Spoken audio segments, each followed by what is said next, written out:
Hello, welcome.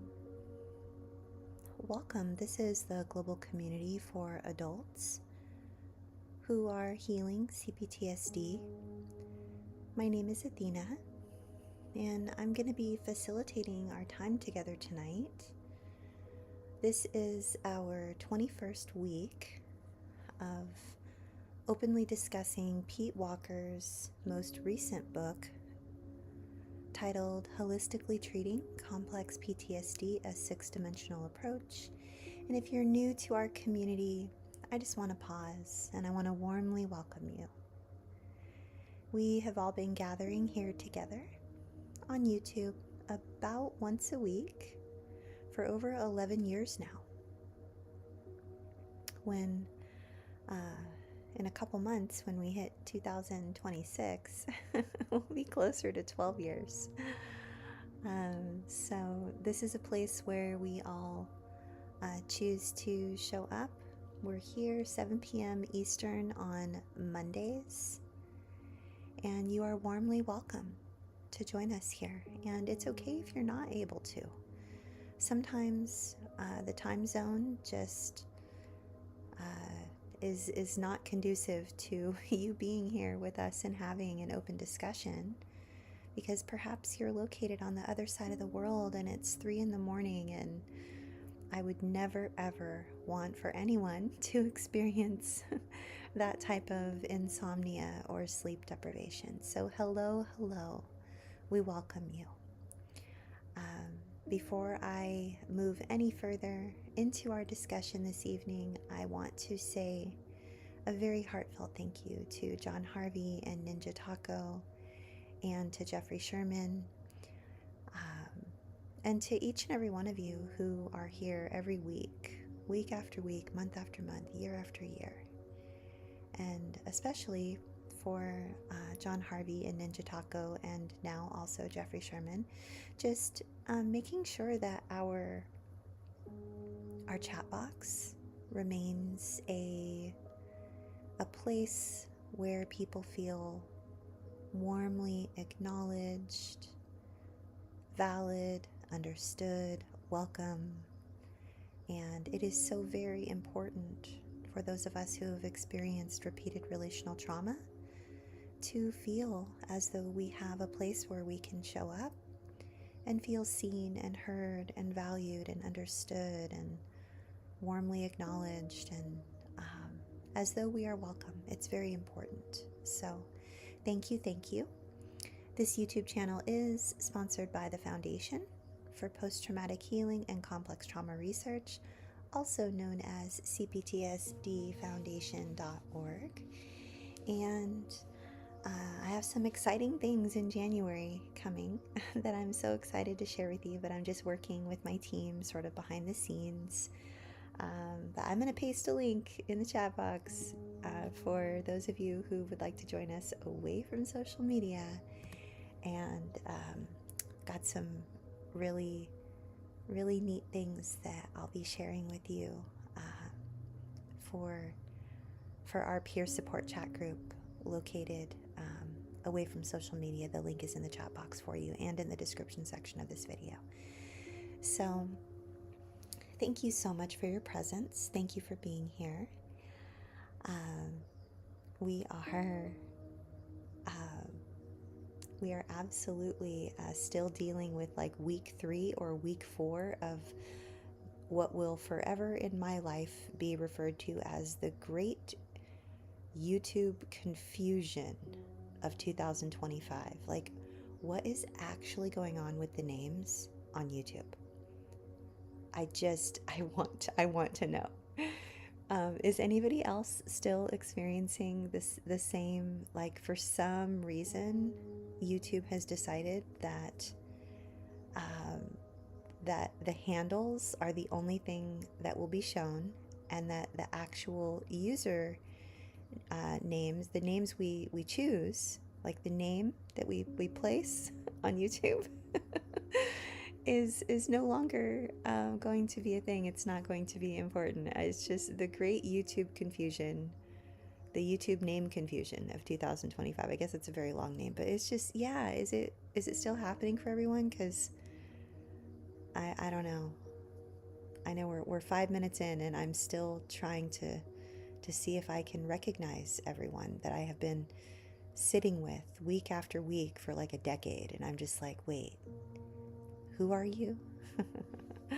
Like, I'm pretty sure that Cat Poet is Kitty, and I am relatively sure that I can make out almost everyone else, but there are a lot of names that I can't. So, a warm welcome to you, Jeffrey Sherman, Candida, Jen, um, Nadine. Hello, warm welcome. Hello to you, Craig. Thank you for the hugs. I'm hugging you right back. Kitty. And hello, Karen. We missed you last week. Or maybe you were here and I just didn't see you and I didn't acknowledge you, but I'm glad you're here. Welcome, welcome. Hello, Mary. Hello, Lisa Marie. Yeah, I just don't know what's going on with the YouTubes. Hello, Ninja Taco. Hello, John Harvey. So good to see you. So great to see you. So yeah, I have no idea what's going on with the YouTubes, but you know, it's okay. We're gonna flow with it, right? Like, this is what we do. Hello, Kate. I missed Kate. Wait a second. I've missed Kate. Where's Kate? Is Kate here just under a different name maybe? That might be happening. I'm pretty sure that's what's happening.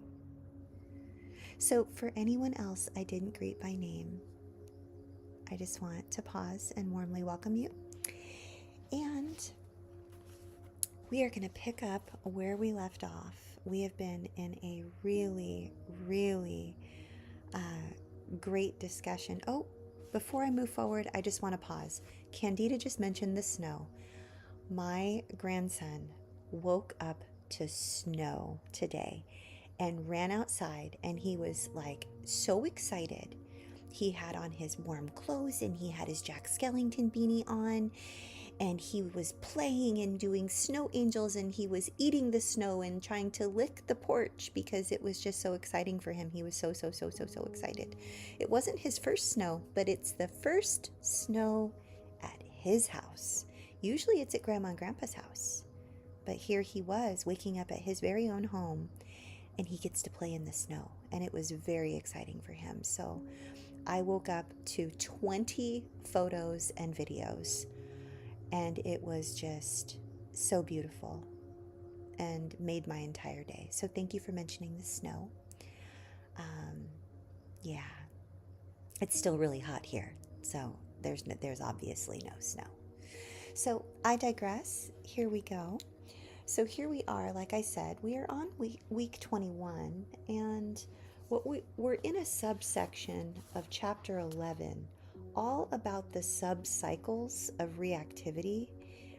And I really want to encourage you to go back and listen to perfectionism and endangerment from last week, and especially before that one, external and internal triggers, because there are loops. These are feedback loops, you all. These are feedback loops. And if you've been living with CPTSD for any length of time, please don't miss this. Please don't miss this. If you have been living and with your CPTSD symptoms and managing your CPTSD for any length of time, you either have thought or are thinking in this moment something along the following phrase. I feel like I've been here before. Like, this is familiar. What is going on? How did I end up here again? Like, this happens and then this, but then I do this instead of that. And I say this instead of that, and I show up in this way instead of that way. And when this happens, no matter what, this is how I respond, and I just don't know why it's happening. I don't get it. I don't get it. Like, this is so familiar. And it's so disproportionate to the moment. And if that lands for you, if you are experiencing any degree of that or something that feels a little bit like that, 2 weeks ago, 1 week ago, and tonight might have some light bulb moments for you. And at the very least, you're in this space with us, and you are not alone. Wherever you find yourself in your healing journey today, I just need you to know that I see you, I hear you, I get you, I am you. And there is a lot of hope. Because what Pete is doing here is he's giving us language to name something. And then he's sharing with us ways that we can support ourselves and ask our therapists to support us through these subcycles of reactivity. And there are 4 different ones. Like I was saying, there are the internal and the external triggering. There's the perfectionism and endangerment. This is the 3rd one. And it is fear, shame, and depression in the abandonment melange. And then next week, we're wrapping up the subcycles of reactivity with helplessness and hopelessness in the abandonment depression. So tonight is abandonment melange. Next week is abandonment depression. And if these types of topics sound familiar to you, it's because several weeks ago, Pete was introducing us to the topics of the abandonment melange and abandonment depression. And now what he's doing is he's expounding upon that. And he's sharing with us what it looks like when seemingly out of nowhere we find ourselves in the abandonment melange or in the abandonment depression, and then what we can do about it. How we can gently hold ourselves tenderly and show up for ourselves in ways that we have always needed, and how we can invite our support system, like our therapist or any safe enough loved ones, how we can invite them into ways that they can support us when we end up in these subcycles of reactivity. So we are starting at the bottom of page 368, and that is in the paperback. I'm not sure what page that is in your Kindle or your e-reader. It depends on your font size, to be quite honest. If you're blind like me, you will be on page 2,400,872.7 or something. That's what page you'll be on, because if you're blind, that's what page you're on. But if you have generally decent eyesight, you might be on page, like, I don't know, 199 or something like that, or 200. So if you have the paperback version of Holistically Treating Complex PTSD, a 6-dimensional approach by Pete Walker, we have with us here the subcycles of fear, shame, and depression in the abandonment melange. And if you'll remember several weeks back when I brought up a new image onto the screen so that you could see it, and then there were arrows going from fear over to shame, over to depression, back over to fear. It's like a loop. Fear, shame, depression, fear, shame, depression. And if you go backwards, it's depression, shame, fear, depression, shame, fear. Right? So keep that in mind. And if I need to, I'll try to find that image and bring it up again. I just don't know where it is at this moment. But if we have time, I'll find it and bring it up at the end, okay? But for now, that diagram is at the bottom of page 368. And I'm going to begin reading with you at the top of page 369. Pete says, "It is not uncommon for survivors to awaken in an emotional flashback. The trigger is often a bad dream or a full-blown nightmare. Nightmares are frequently emotional flashbacks. Even in advanced trauma recovery, it is challenging to handle the disappointment of going to sleep feeling relatively together, and then, for no apparent reason, waking up feeling trapped in the abandonment melange. One of my clients described it as waking up feeling like death warmed over.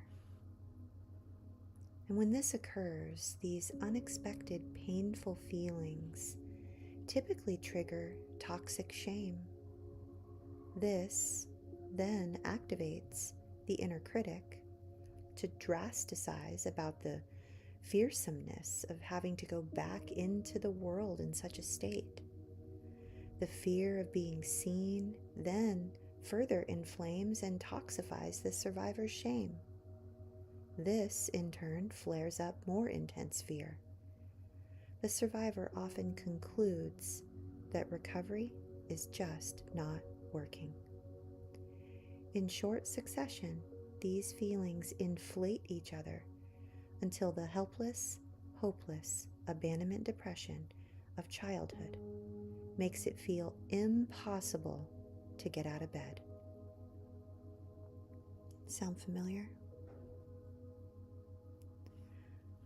Pete continues, middle of page 369. He says, like many survivors, I was plagued by this severe triggering for decades.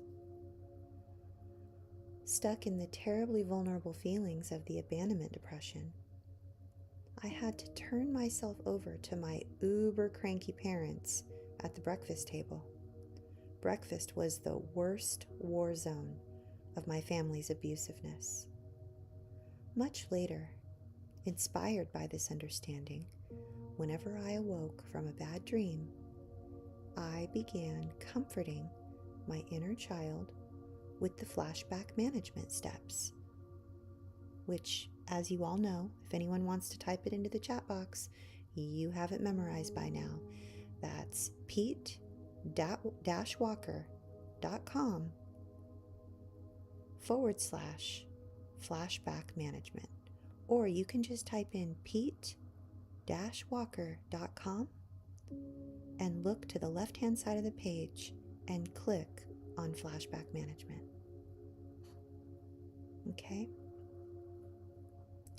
If you're reading the book in your hands right now, it's in List 5, Chapter 12.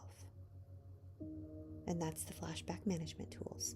So Pete was saying that whenever he woke up from a bad dream, that he would begin comforting his inner child with the flashback management steps. And I have started doing something similar, which I described for you last week, starting with pause, acknowledge, observe. And then I move into something like head cradle or heart shelter, maybe a butterfly hug. I do some gentle stretches like Dr. Ariel Schwartz talks about with polyvagal theory. I'm able to do some slow, gentle breathing like I've learned with Tara Brach. If you're a Lisa A. Romano fan, she has some inner child work meditations for free everywhere on her YouTube page, all over the internet. Just type in Lisa Romano Inner Child Meditation. And then, once you're in a place where you feel tender and you're able to get some sort of a yawn or a stretch, gently acknowledge, tenderly validate that younger part of you that is terrified, letting them know, of course you feel scared. You had a bad dream. It's okay. It's okay. You're not alone anymore. I'm here. I'm so proud of you. Today's going to be a great day. We're going to get through this together. I'm not going anywhere. We're not in trouble. No one's mad at us.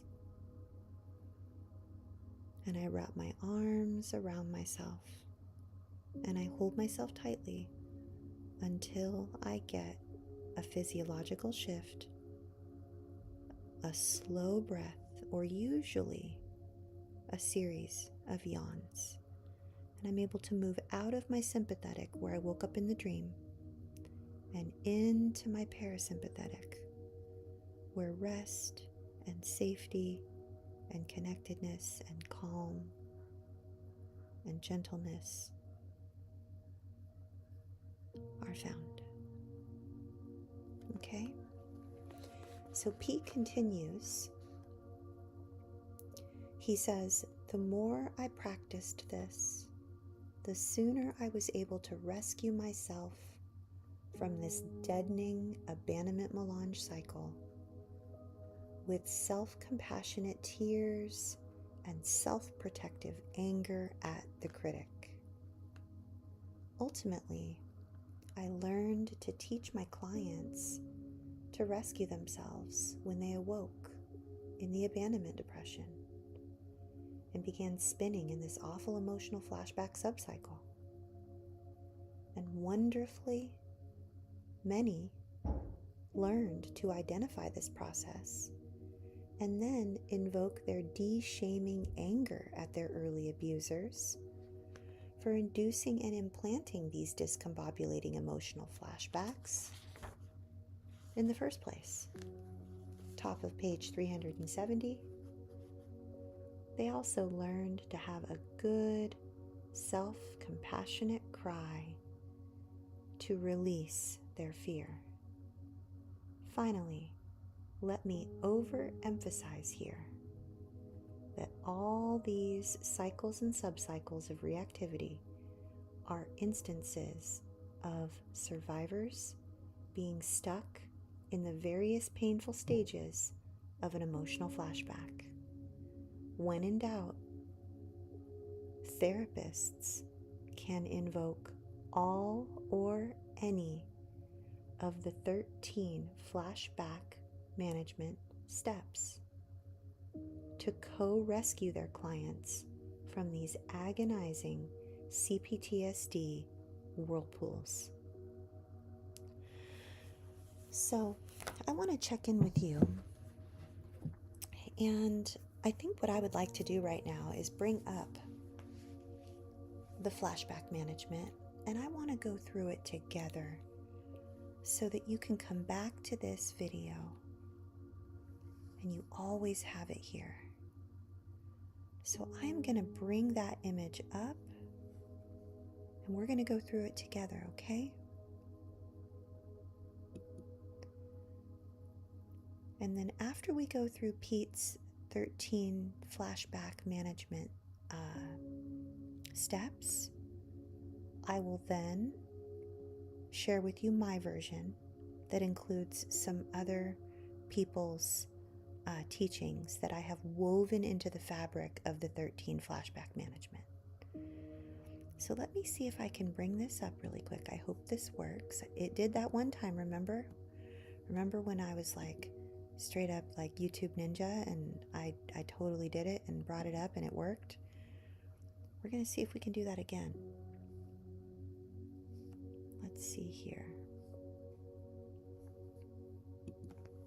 Let's see if I can find it.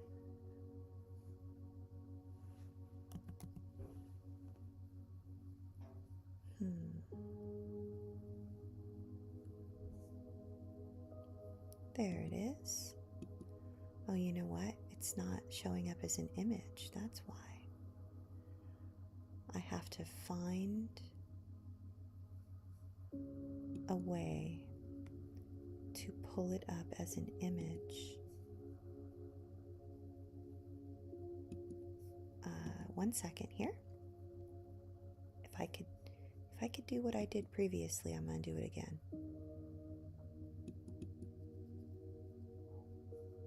Thank you for bearing with me here. Export. We're going to export this into a PNG file. I'm feeling so techie and savvy and amazing right now. Thank you for your patience. Appreciating you. Let's try this one more time.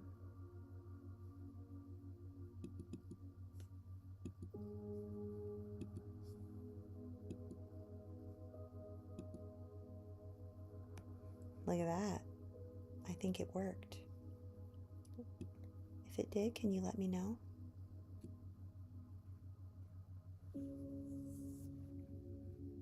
just want to check in on you, make sure you can see what I see. Do you see what I see?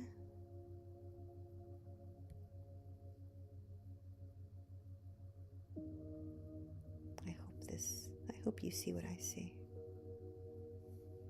Yes, Lisa, pause, acknowledge, observe, heart shelter, gentle stretch, Dr. Ariel, Lisa Romano, inner child, and yes, acknowledging, it's the ALI, it's acknowledge, legitimize, integrate. I acknowledge tenderly, I validate my inner child's experience, and the integration happens when the yawns come, and that's usually when I'm hugging myself. You got it. Wonderful. Okay, so what I'll do is we'll go through the first part of this together, this worksheet, line by line, and then I'll page down so that we can see everything together. So this is what Pete does, or what he did for decades. This is his method. And when he would wake up in a flashback, he says he would gently soothe his inner child by saying to them, I'm having a flashback.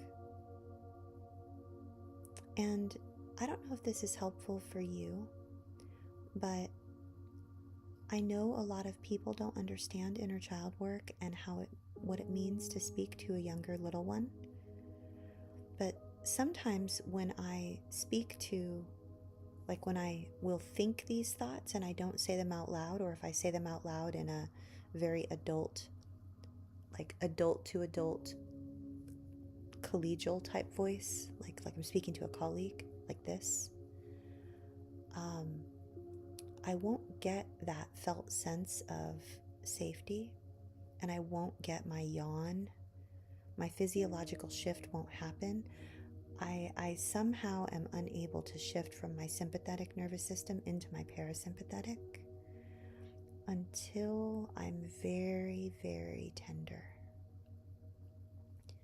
I slow way down and I speak to myself as though I were speaking to my son when he was little, or to my grandson.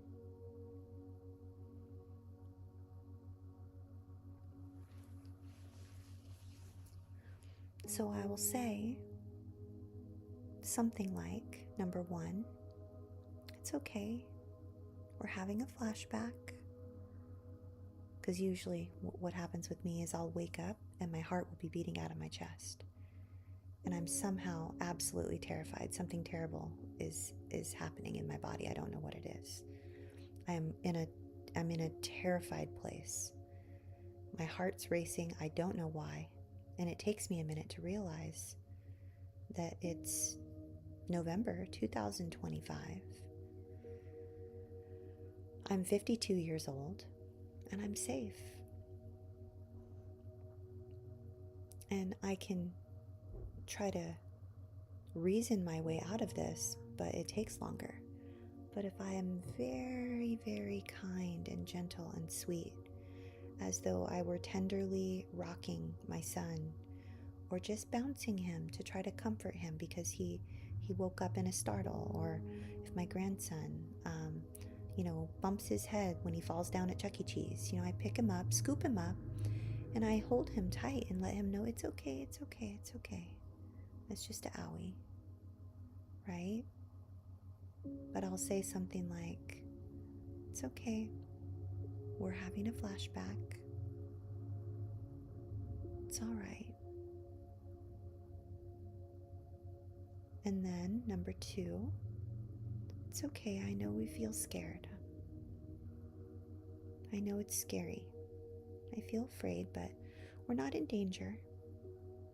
We're safe now. We're safe now. I got you. I'm not going anywhere.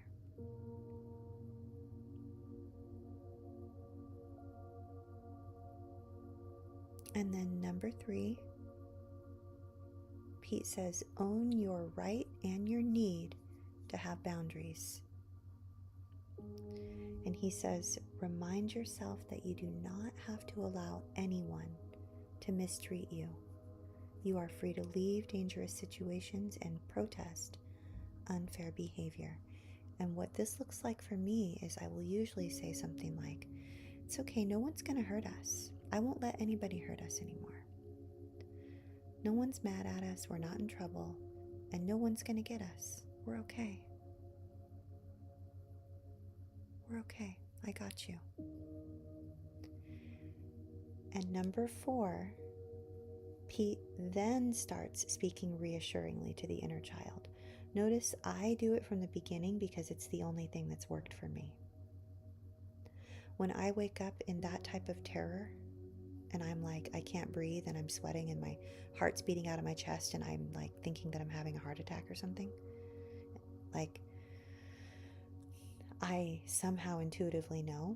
I like skip to number 4 somehow because I'm like, I already know that once I realize, oh my gosh, I'm in my bed and I'm 52 years old and I'm safe, like I'm okay, right? I go to like 1, 2, 3, and then I land on 4, like almost immediately. You do what's best for you though, right? I start speaking reassuringly from the very beginning because it works for me and I need it. Pete says the child needs to know that you love her unconditionally. You love them unconditionally. They can come to you for comfort and protection whenever they feel lost and scared. It's okay. I usually will say something like, it's okay. I'll be with you here we'll do this. I'll be here the whole day if you need me the whole day. I'm not going anywhere. It's okay. And then number 5, deconstruct eternity thinking. That's a very adult phrase. Deconstruct the eternity thinking, right? Like that doesn't work for me because I'm not in an adult place at this point when I'm in this flashback. I'm in a very, very, very, very young place. So again, what he means by this, he says in childhood, fear and abandonment, it feels endless, like it's gonna last forever, right? A safer future was unimaginable. Remember, the flashback will pass as it has many times before. So my version, my Athenatized version of number 5 is, don't worry. I got this. We are safe. You wouldn't even believe how happy we are going to be. How we're feeling right now in this moment, it's not going to last a long time. I know it feels like it's going to last a long time. But trust me, it's going to be okay. It's going to be beautiful. And I linger here for as long as I need to before I move forward back into my adult self. Because I am comforting that younger part of me. I'm pausing, acknowledging, and observing, which is a Marshall Bircher teaching. And then I do Marshall Bircher's ALI, which is to acknowledge and legitimize, which is also validate. Of course you feel frightened. Of course dreams are scary. You had a nightmare. Anybody would feel afraid. It's okay. I will be here for every nightmare. Every single nightmare, I will be here. It's okay. Right? It's very validating. How they're feeling is legitimate. Of course you're frightened. You don't know anything else. This happens all the time for you. But guess what? Moving on to number 6. I'm big now.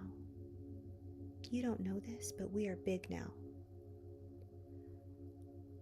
And we are awesome. We are safe.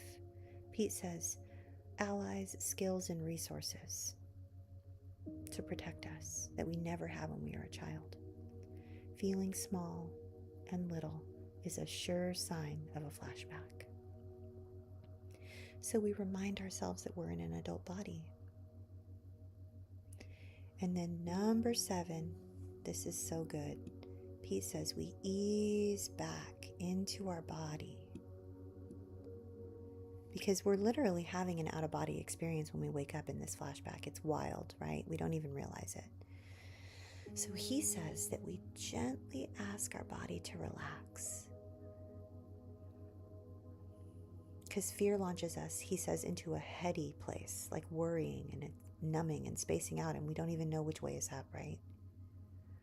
So he says, feel each of your major muscle groups and softly encourage them to relax.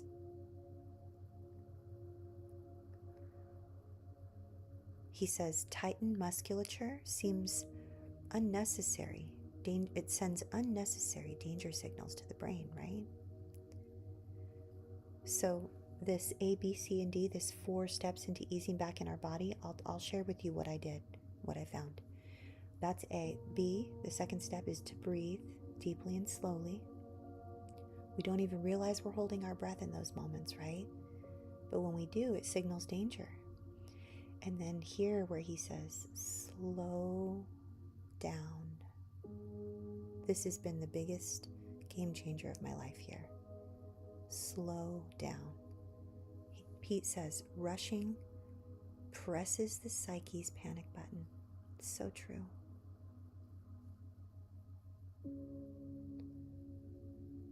And D, find a safe place, wherever you might be when this happens.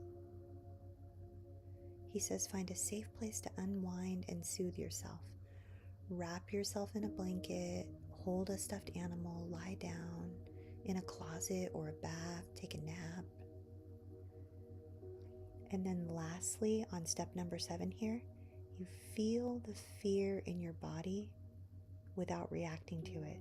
This right here is the A in Marshall Bircher's PAO and ALI. It's the A.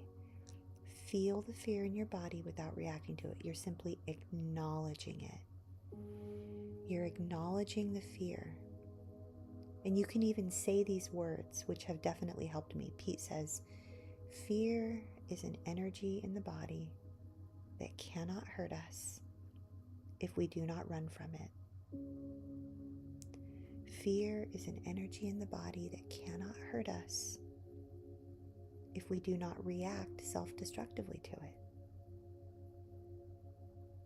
Fear is an energy in the body that cannot hurt us.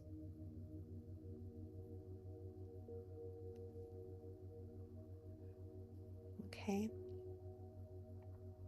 So that's the A in Marshall Bircher's pause, acknowledge, observe, and acknowledge, legitimize, integrate. And it's really, really, really important for us to really warmly witness the fear. And you can even ALI it if you want. You can even, like Marshall teaches, to acknowledge it and then legitimize it. Of course you feel afraid. Of course you feel afraid right now. How could you feel any other way? You woke up and you're sweaty and you're trapped under these covers and your heart's beating out of your chest and you feel terrified. Of course you're feeling afraid. That's a scary thing to wake up to. It's okay. Right? So then, number 7 is big though. If you want to screenshot this, please do. Because number 7 is really, really, really key to getting back into that adult place so we don't stay in a young place all day. But you hold that space gently for as long as you need to. And then we're going to move up here. The last part of Pete's flashback management protocol. This is a big one here, okay? Resisting the inner critic's drasticizing and catastrophizing is big. Now, I know he uses the words thought stopping. And sometimes I've been told by several clients and dozens of community members that if I share with them that they could consider using thought stopping, it feels minimizing and invalidating of their lived experience.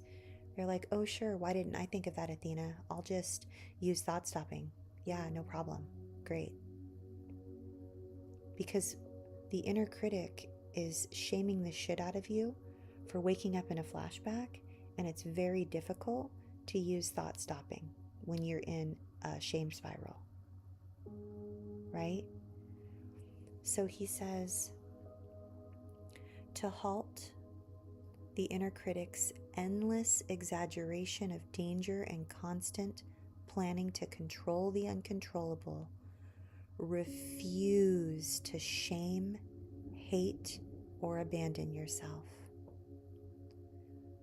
I refuse to shame, hate, or abandon myself.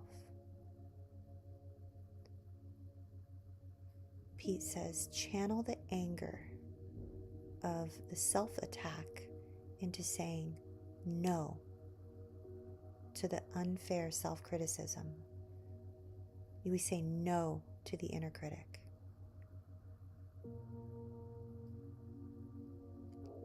And then part 2 of resisting the inner critic's drasticizing and catastrophizing is using thought substitution.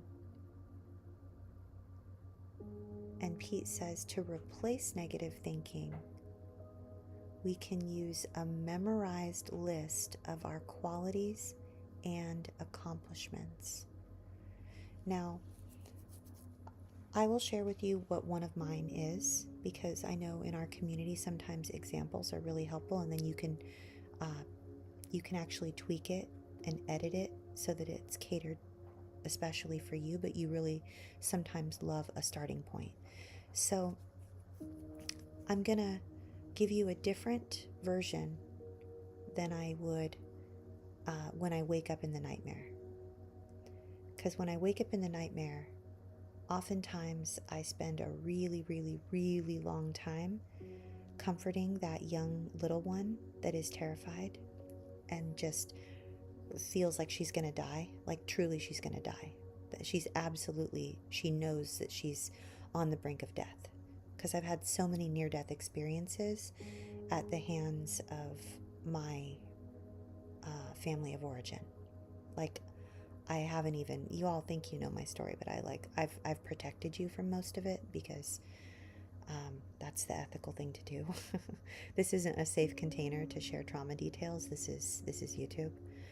So, but I'm going to share with you a different flashback so that I can share with you what my thought stopping and my thought substitution is, so that you can do number 8 and make it your own, okay? So a different flashback that I used to be flung into was, I used to work, as many of you know, for the Ritz-Carlton. And one of the positions I held at the Ritz-Carlton right before I was in the VIP club level lounge, like on the presidential suite floor and all of that, that was when I would work with like all of the really high level, high touch clients that like require like personal chefs and personal assistants and all of that. Prior to being there, which is where I spent the bulk of my time, I was in the clerical, like sales and marketing department. I worked as an executive assistant for the travel industry, the directors of the travel industry.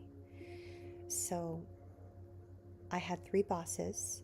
One of them I would see every day, and I sat near her, and it was wonderful, and she was wonderful to work for and work with. Another one I didn't see very often, but she and I had a wonderful rapport, and she was kind and thoughtful and amazing, and I would handle everything that I could for her. I was her administrative assistant. I was the one that worked with me in the office. I was her administrative assistant. Well, there was a third one, and for her, I needed to do reports, and I had some things that I handled for her that she wanted me to handle that were different than what the other ones wanted, right? The only difference between the third one was the other two would always say, "Oh, thank you so much, Athena. That's really helpful. I appreciate that." Or, "Great job. I appreciate your support." One second. Okay. So I don't need to step away tonight because our community over at the foundation, they're with Rachel Grant tonight. Many of you know Rachel Grant. But next week, I will have to step away early. So, unless I can find assistance with that. So, back to my flashback, and I'm talking about the 3 bosses that I had, because we're on number 8. We're right here at number 8, okay? So part of this whole flashback that I would get flung into was because the 2 executives that I supported were very kind, thoughtful, and wonderful to work with. I loved supporting them. And the third one was very cold, very unkind, and she would often say to me, "Why would I thank you for anything? You're just doing your job. It's what you're expected to do. I'm not going to thank you for doing your job. That's what your paycheck does." And what she was failing to mention is that I never, and I do mean never, just did my job. I almost always, on a daily basis, in one way or 100, I went above and beyond. I would not only meet their expressed wishes and their unexpressed wishes, I would not only anticipate what they needed from me, but I would go above and beyond and make sure that I did everything they needed without them having to ask, and I would do it so well that I would blow them away and make it really, really, really great. Whether that means doing it faster or better or in a more organized way or in a way that felt more thoughtful or intuitive, or I would enhance or make the reports better, or I would reach out to their colleagues or handle their emails or their travel arrangements or whatever it is that I was doing for them. I would do so in such a way that you could tell that I loved my job and that I was really good at it, right? But when this third boss of mine would treat me in such a way where she was like, "Why would I don't need to be nice to you," she would say. "I don't have to be nice to you. It's not part of my job description to be nice to you. I'm your boss. And it's not my job to thank you. You're just doing your job. Your paycheck thanks you. I don't need to thank you." But what she didn't realize was the implicit message that this was triggering inside of me is that I wasn't good at what I was doing. I was bad. I was doing my job bad. I was doing it poorly. And if I would have done it good enough, she would have said thank you, or she would have commended me, or at least been warm or kind or pleasant in any way, shape, or form.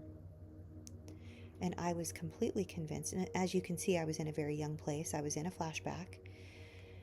And so my version of Pete's number 8 here on the thought stopping is that I would absolutely refuse to receive her coldness and her lack of humanity as a mark against my character. That's letter A of number 8. And then on letter B of number 8, thought substitution, replacing the negative with a list of my qualities and accomplishments. You want to know what I would do? In my Outlook calendar, every single day, multiple times a day, specifically during the hours in which I knew I was going to need to interact with her, I would have reminders pop up every hour that I was working with her. And I had a little code that I would put that no one else would understand but me. And that little code was a bunch of different like asterisks and little ampersands, and it was code for I am great at what I do.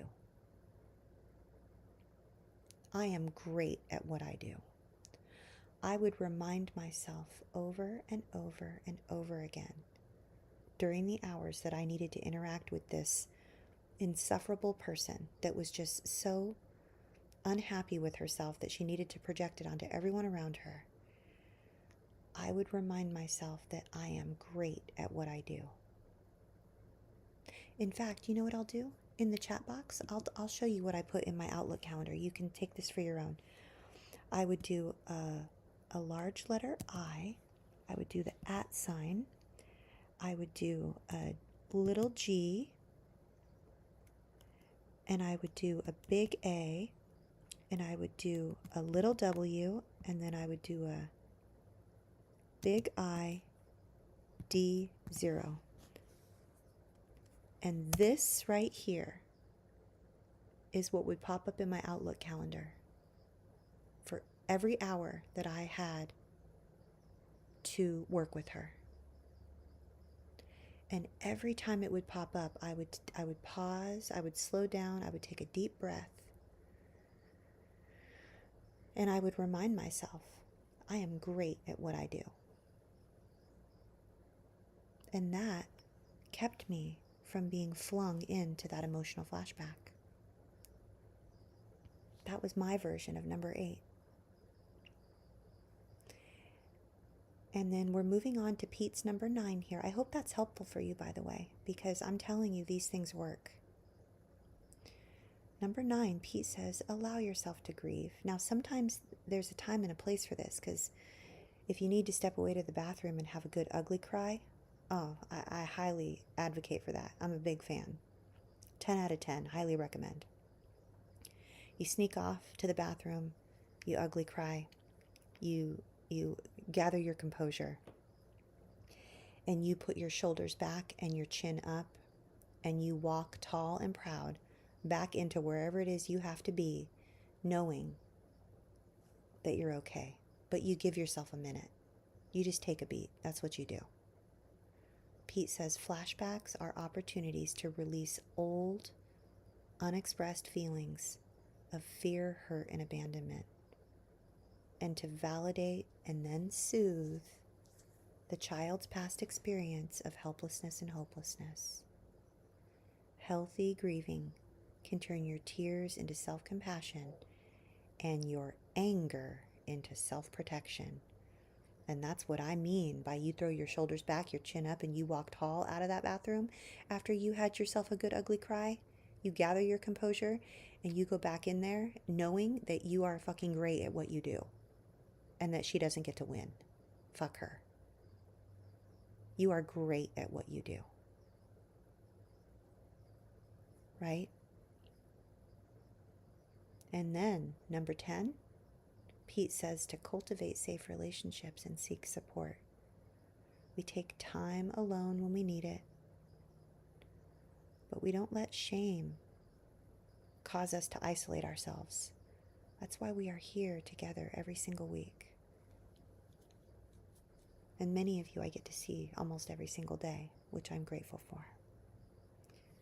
Pete says feeling shame doesn't mean that you are shameful. He says educate your intimates, also known as your safe enough loved ones, about flashbacks and ask them to help you talk and feel your way through them. Now, I really want to acknowledge that this, educating your intimates or your safe enough loved ones about flashbacks so that they can help you talk and feel your way through them, this may feel a little bit far out of reach depending on where you're at in your healing journey right here. I want you to know that this will come in time. In time, you will be cultivating and maintaining safe enough relationships that feel supportive and helpful for your unique healing journey. You will someday, if you already haven't, have relationships where you feel seen, heard, valued, understood. You feel warmly witnessed. You feel acknowledged for your unique situation and lived experience. Your feelings are valid. You walk away from your time with them having had a felt sense of empathy. You feel better, not worse, when you walk away. Those are the only people I have in my life now. It's taken me a long time, and it feels quite lonely for a while, but I promise you it gets better. Okay? And then when Pete says here on number 11 to learn to identify the types of triggers that lead to flashbacks, many of you know that I have been working on mapping my CPTSD over the last several years, and it has given me a wealth of knowledge. I now know what I call my pre-triggers. I know what pre-triggers lead to the triggers that lead to the flashbacks. I know the people, places, and things where I am most likely to possibly have a trigger and what they'll look like and feel like, and I can even almost time it and know how long. It's not going to take me months and years anymore. It'll last minutes or like an hour. But that didn't used to be the case, right? Because I didn't know how to learn and identify my triggers that led to the flashbacks. Pete says, avoid unsafe people, places, activities, and triggering mental processes.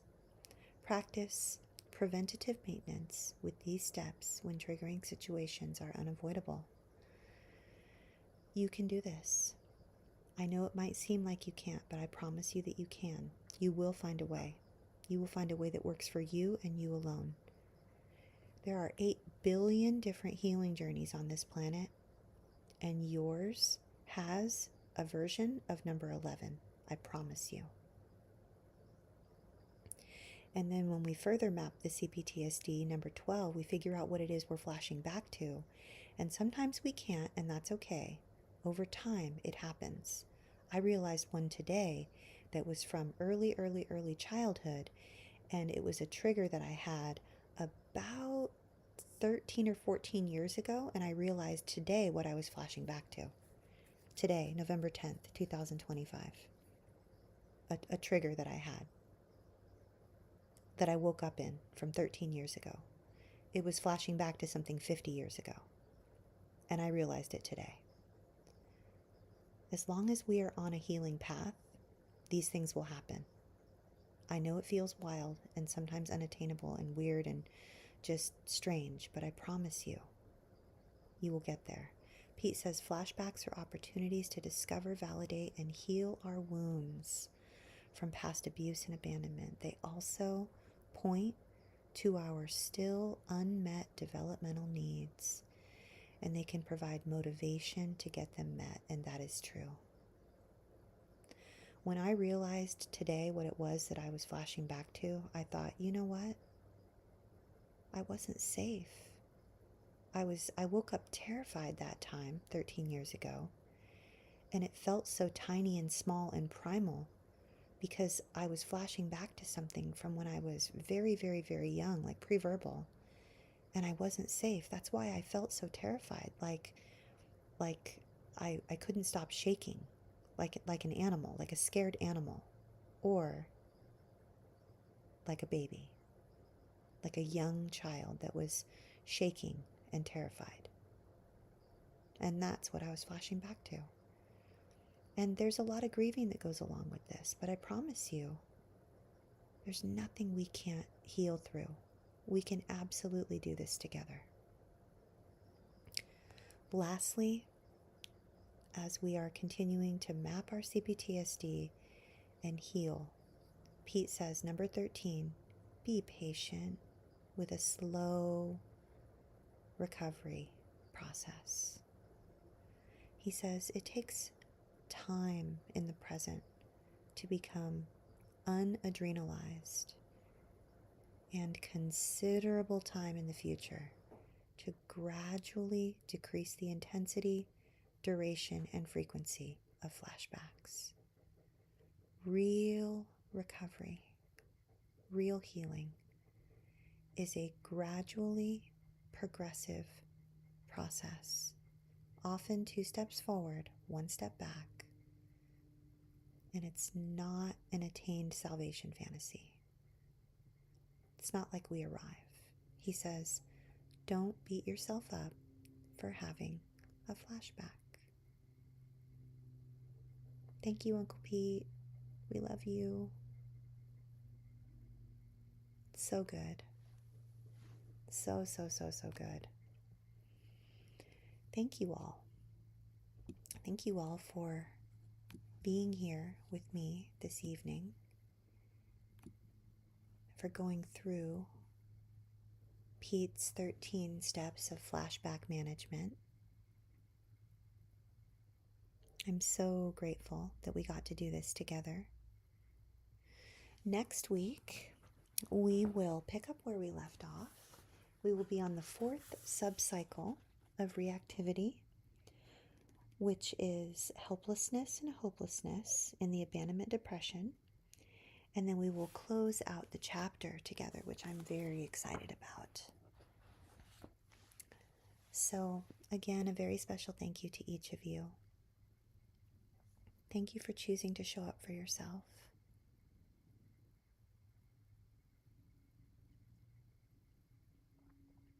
I hope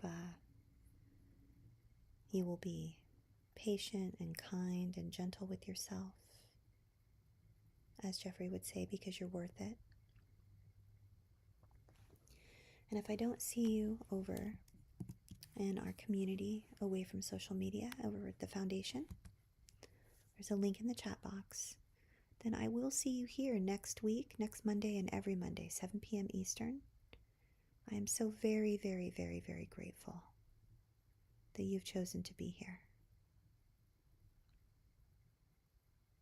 Thank you for your presence. I will see you soon. Good night, everyone.